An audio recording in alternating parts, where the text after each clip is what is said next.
அனைவருக்கும் இனிய தமிழ் புத்தாண்டு வாழ்த்துக்கள். இப்போ நம்ம பார்க்க போகிறது ஜவ்வரிசி சேமியா பாயசம் செய்கிறது அப்படின்றத பார்க்கலாம்.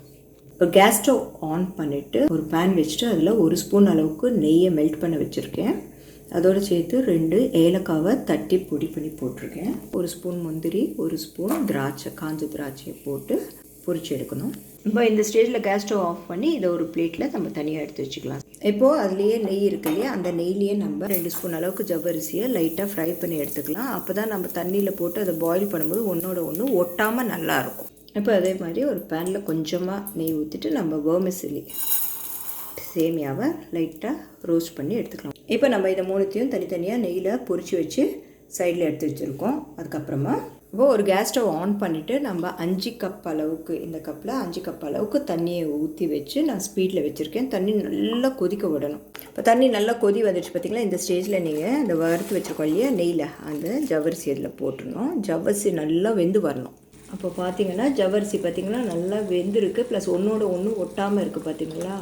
ஏன்னா நம்ம அதுக்கு தான் நான் நெய்யில் ஃபஸ்ட்டு ஃப்ரை பண்ணி எடுத்தேன், ஒன்றோட ஒன்று ஒட்டக்கூடாதுன்றதுக்காக. இப்போது இந்த ஸ்டேஜில் நம்ம சேமியா 2 ஸ்பூன் அளவுக்கு சேமியா வறுத்து வச்சுருக்கோம் இல்லையா நெய்யில், அதை இதில் போட்டுக்கலாம். போட்டுட்டு இப்போது சேமியா நல்லா வேகணும். இப்போது சேமியாவும் ஜவ்வரிசியும் நல்லா வெந்துருச்சுங்க. இந்த ஸ்டேஜில் 1 கப் அளவுக்கு சுகரை ஆட் பண்ணிக்கலாம்.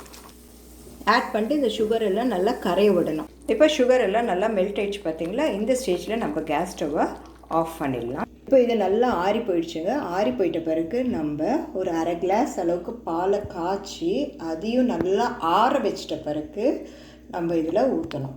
பால் சூடாக இருக்கும்போது ஊற்றிட்டிங்கன்னு சொன்னால் இது திரிஞ்சிடும். ஊற்றிட்டு நல்லா மிக்ஸ் பண்ணிவிட்டு கன்சிஸ்டன்சி பார்த்திங்களா, குடிக்கிற அளவுக்கு கன்சிஸ்டன்சி இருக்குது. இப்போது நம்ம வறுத்து வச்சுருக்கோம் இல்லையா முந்திரி, ஏலக்காய், திராட்சை, அது இதில் போட்டு நல்லா மிக்ஸ் பண்ணிவிட்டு கிளாஸில் ஊற்றி அப்படியே குடிக்க வேண்டியது தான். நான் செஞ்ச மாதிரி நீங்களும் செஞ்சு பாருங்கள். எப்படி இருக்குன்றதை கமெண்ட் பண்ணுங்கள். பிடிச்சிருந்தால் லைக் பண்ணுங்கள், ஷேர் பண்ணுங்கள், மறக்காம சேனலை சப்ஸ்கிரைப் பண்ணுங்கள். தேங்க்யூ.